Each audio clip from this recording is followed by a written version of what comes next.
ঘটনা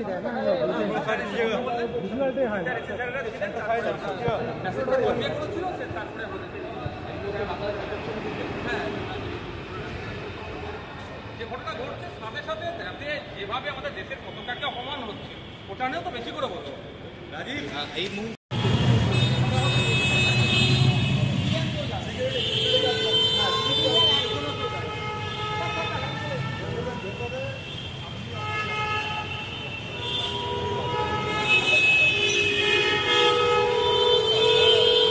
থেকে কলকাতায় অবস্থিত ডেপুটি হাইকমিশন যে বাংলাদেশে আছে তার মাধ্যমে এখানকার যিনি দায়িত্বশীল আছেন তার মাধ্যমে বাংলাদেশ ইন্টিরিয়াম সরকার তথা ইউনিট সরকার সাহেবের কাছে আমরা আমাদের বার্তা পাঠালাম।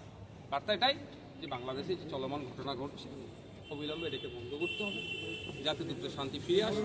ওখানকার সংখ্যালঘু যারা আছেন হিন্দু সমাজের মানুষ আরও যারা সংখ্যালঘু আছেন তাদের সার্বিক নিরাপত্তা তাদেরকে প্রদান করতে হবে, তাদেরকে ইনশিওর করতে হবে, তাদের পাশে থাকতে হবে সরকার। সাথে সাথে এটাও বললাম, গত রাত্রে দেখলাম ওখানে আপনার মাজারকেও ভাঙচুর হয়েছে।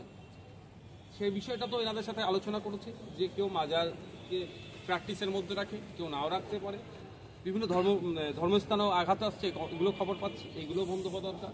এবং যে অ্যাডভোকেটের একজনকে খুন করা হয়েছে সে বিষয়ে আমাদের চর্চা হচ্ছে, সেটাও যেন কোনো রকমভাবে না কারো উপরে চাপিয়ে দেওয়া হয়। এবং যেটা শুরু করেছিলাম সেটা শেষে বলছি, যেটা শুরু করেছি সেটা হচ্ছে আজকে সকাল থেকে যেভাবে দেখছিলাম আমরা বিভিন্ন শিক্ষা প্রতিষ্ঠান ইউনিভার্সিটি সামনে বাংলাদেশের কিছু মানুষজন আমাদের দেশের জাতীয় পতাকাকে রেখে হাঁটাচলা করছে, অপমান করছে, এটা আমরা মেনে নিতে পারিনি। আমাদেরকে পীড়া দিয়েছে, ব্যথা দিয়েছে। সাথে সাথে যিনারা ছিলেন দুজন দায়িত্বশীল অফিসার ছিলেন, তারা আমাদের সাথে সহমত হয়েছে। আমরা বলেছি প্রয়োজনে এটা আপনারা অফিসিয়াল স্টেটমেন্ট দিন আপনাদের সরকারের পক্ষ থেকে। ওনারা বললেন না, এটাও আমাদের নজরে এসেছে, আমরা এটাকে তড়িঘড়ি যাতে না এই ধরনের কোনো ঘটনা ঘটে সেটা আমরা দেখছি। আজকে আপনাদের যে 6 জন এসছে জানিয়ে দিয়েছিল, ব্যাপারটা হচ্ছে আমি কথা বললাম দায়িত্বশীলদের সাথে, এখানে যারা ছিলেন, যারা এই ধরনের গ্রুপ ডি টাইপের যারা হয় তাদের একটু এখানে পাকামো ছিল। এই মেসেজটাই ওপরে পৌঁছায়নি যে ইন্ডিয়ান সেকুলার ফ্রন্টের পক্ষ থেকে একটা যে আসার কথা ছিল, প্রতিনিধি দল এসেছেন, তারা সরাসরি এখানে যিনি দায়িত্বশীল আছেন, হায়ার অথরিটি যেখানে আছেন তাদের সাথে কথা বলবেন এবং ডেপুটেশন দেবেন। তারা না বলে এখান থেকে এই ধরনের করতে চেয়েছিল। তার ফলে আমাদের যারা নেতৃত্বরা আছে সোজা আগুলে না ঘিরে উঠলে স্বাভাবিকভাবে কি করতে হয় সেটা দেখিয়েছে। তারপরে আমরাও যোগাযোগ করলাম যে আমি নিজে আসতে চেয়েছি। তখন যারা সর্বোচ্চ যিনি ছিলেন এখানকার দায়িত্বশীল অ্যাক্টিং ডেপুটি হাই কমিশনার যিনি আছেন, তা ওনার খবর পেলে উনি সাথে সাথেই আমাদেরকে মানে যে সম্মানের সাথে যাতে নিয়ে আসা হয় সেই নির্দেশনা দিয়েছেন। আমরা দুজন ঢুকেছিলাম। তারপরে আমি ওনাকে বললাম যে আমাদের দলের সাধারণ সম্পাদক বিশ্বজিৎ দা আছেন, ওনাকে অ্যালাউ করা হোক। সাথে সাথে উনি আমাদেরকে অ্যালাউ করলেন।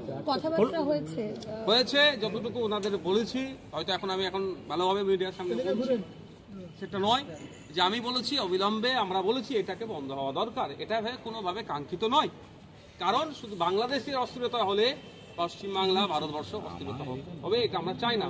কারণ বাংলাদেশের ইন্ডিয়ার ডেভেলপমেন্ট সাউথ এশিয়ার ডেভেলপমেন্ট হবে। আমরা চাই বাংলাদেশ ইন্ডিয়া যে আমরা ভ্রাতৃত্ব মৈত্রের দেশ, আমরা সেরকমভাবে থাকতে চাই।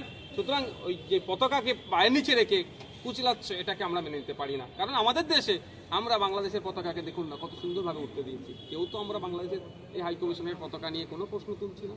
আমাদের দেশের পতাকা আমাদের কাছেও যেমন গৌরবের, আমাদের কাছে যেমন আবেগের, তো বাংলাদেশের পতাকাও বাংলাদেশের কাছে আবেগের। কিন্তু আমাদের পতাকা নিয়ে কেউ ছেড়ছাড় করবে এটাও মেনে নিতে পারি না, এটা জানিয়ে এসেছি। আমার ভিডিও ক্লিপটা দেখেন। আমি অনুরোধ করছি আপনাদের কাছে, কি সংখ্যালঘু কি সংখ্যাগুরু, যে আমাদের প্রতিবেশী দেশ, আর আমরা ভাষাগত দিক থেকে আবার আমাদের মিল আছে এবং কালচারালি মিল আছে। আপনাদের কাছে অনুরোধ এটাই, সংখ্যাগুরুদের কাছে আমি বিশেষ করে অনুরোধ রাখবো, সংখ্যাগুরুদেরকে দায়িত্ব নিতে হবে সংখ্যালঘুদেরকে প্রোটেক্ট করার। সংখ্যাগুরুদেরকে আগলাতে হবে, সংখ্যালঘুদেরকে বুকে টেনে নিয়ে তাদের যাতে নিরাপত্তার সাথে শান্তির সাথে তারা জীবনযাপন করতে পারে সেই দায়িত্বটাও সংখ্যাগুরুদেরকে তুলে নিতে হবে।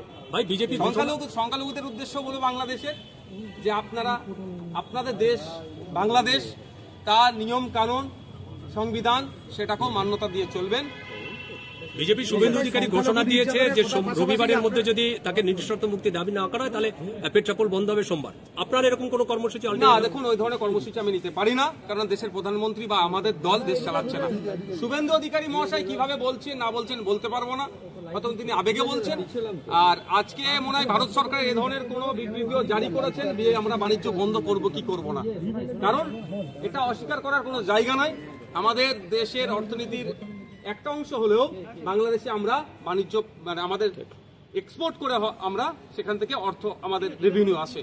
তো আমাদের শুভেন্দু অধিকারী মহাশয়কে বলবো এটাই যে এই বার্তাটা উনি মিডিয়ার সামনে না দিয়ে উনি ভারত সরকারকে জানাক, ভারত সরকারের পক্ষ থেকে এক্সটার্নাল অ্যাফেয়ার্স মিনিস্টার বলুন বা ফরেন মিনিস্টার বলুন, তার মাধ্যমে এই বার্তা পৌঁছাক যে বাংলাদেশের প্রত্যেকটা নাগরিক কাজ করে সংখ্যালঘু হিন্দু বা আরো যারা আছেন তারা যাতে তাদের নিরাপত্তার সহিত থাকতে পারে এবং বিনা দোষে কাউকে না এই ধরনের দমনপীড়ন করে, তার বার্তা এবং কঠিনভাবে পাঠানো দরকার। আপনার কি মনে হয় ভারত সরকার কোনো পদক্ষেপ নিচ্ছে না? একটু সফট কর্নার আছে না, দেখতে পাচ্ছি না তো।